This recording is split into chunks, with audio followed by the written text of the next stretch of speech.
minute. We're doing our daily intentions. We started at 100 days before the election. We're about 30, 32, 33, something like that. Mhm. Before the election now, and we want to keep the faith, keep the schedule that we promised. We're going to be short today so we can get back. We don't want to hog the channels. But it's not a normal Rosh Hashanah. No, it's really not. It's a serious time. And I'm going to make a few pieces, a few poems. What's the image of this time of year? It's from a psalm that's quoted in our liturgy. Tiku v'chodesh shofar. Make a tekiah on the moon with a shofar. Here's the word bakeseh from Psalm 81:4. When it's hidden, this word. Liyom chag, towards the day of our chag, toward the day of our celebration. It's okay. It's a voice.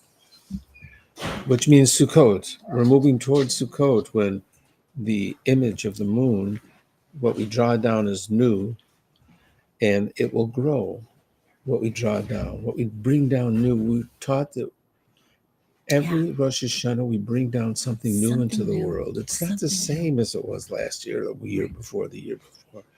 That's the hope, right? And that gives us a little hope. And it needs time to ripen. It's like the moon, the new moon. It's not visible always on the first of the month. It's difficult to discern, but it gets more articulate as I'm going to mix some metaphors here, as it ripens during these weeks. And then when is it ready? When is it articulate? When can you talk about it? Sukkot, the full moon, like the moon. Before Sukkot, it somewhat falls. Our spiritual traditions teach us that the wisdom needs time to ripen, to take it in and let it move within you. The moon is the image of the growth arc this time of year. Begin with Rosh Hashanah, the new moon of Tishrei. We're in it now. The new moon hidden. Every Rosh Hashanah, we draw down something new. Bakeseh, it's hidden. On Rosh Hashanah, it's hidden until it's Sukkot, fully plumped. With the moon unstuck, we are. Through gestures of prayer, offerings of service. When a moon is full, we will be able to tell you what we've learned.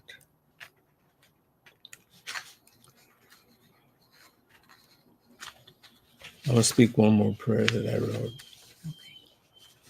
This is a famous prayer from a medieval source. I took a version of it and I figured it up. Here I am, or empty me. An interactive prayer for the days of awe. Here I am planted in front of you and in front of my fellow conspirators in prayer to pray for myself on behalf of my sacred partner and my community. Mm-hmm. Some of the people here I know, I love them. Some of the people here I don't know, I love them too. Empty me of all that separates me from you and from everything I love the most. I am a vessel, an instrument, a harp on the edge of the bedpost, the wind blowing through me. Play me like a harp, a flute, an oud. Empty me of the combative Detroit, get out of my face or I'll wipe the floor with you attitude. Substitute here your own obstacles. And when you do, take a moment to name them. What is it that separates you from God and all you love the most? As for me, I will love as purely and as holy as I can. May our prayers, our actions, our lives be rescued from the externals.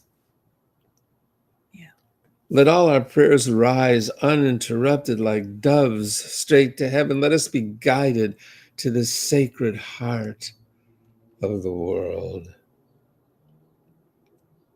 Let us never lose our yearning for peace, depth, and beauty. Let us honor our fathers and mothers, our grandfathers, grandmothers, all our holy ancestors who rest at the foot of the throne of glory. With our prayers, our actions, our song poems today and all days, let us be rescued from the externals. Did I mention that? You did. Thank goodness. Let us remember that nothing in God's creation is ever lost. Bless us, O God, one God, unclaimed God. Bless everything. Amen. Bless everything. May we have the holy chutzpah to stand together on this Rosh Hashanah, this first day of the new year, to wish each other a better year. A better year. You know, the portion for this day is our sister Hagar. She goes out into the wilderness with her son with not enough water or food to feed him, and she knows he's going to die. So she places him a little bit off, far off, so she doesn't hear his last cries, but doesn't keep her from shouting out to the heavens, please hear my cries. Something opens and her child's cries are heard. The next generation's cries are heard. And they open their eyes, and there is a well of water. Just enough water, not too much, but just enough to carry them through. So don't underestimate, as Jimmy has said, the power of our prayers on this day, in this time. And as we count down to the election, as we enter into this holy period of quickening of Rosh Hashanah, Yom Kippur, and Quickening. Sukkot, Beautiful word. Quickening and ripening. let us also have the holy chutzpah to be part of this process, part of this possibility of a better year. I'll make one suggestion. Track what it is you're drawing down new this year. That's good. Track it somehow. Yeah. Write it, sing it, dance it, bake it, Right. imagine it, meditate it, Draw it down.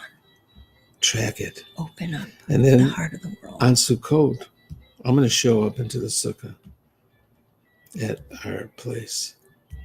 You'll take me aside and you'll tell me what it is you're drawing down this year when it's fully articulate. Sukkot. Thanks, babies.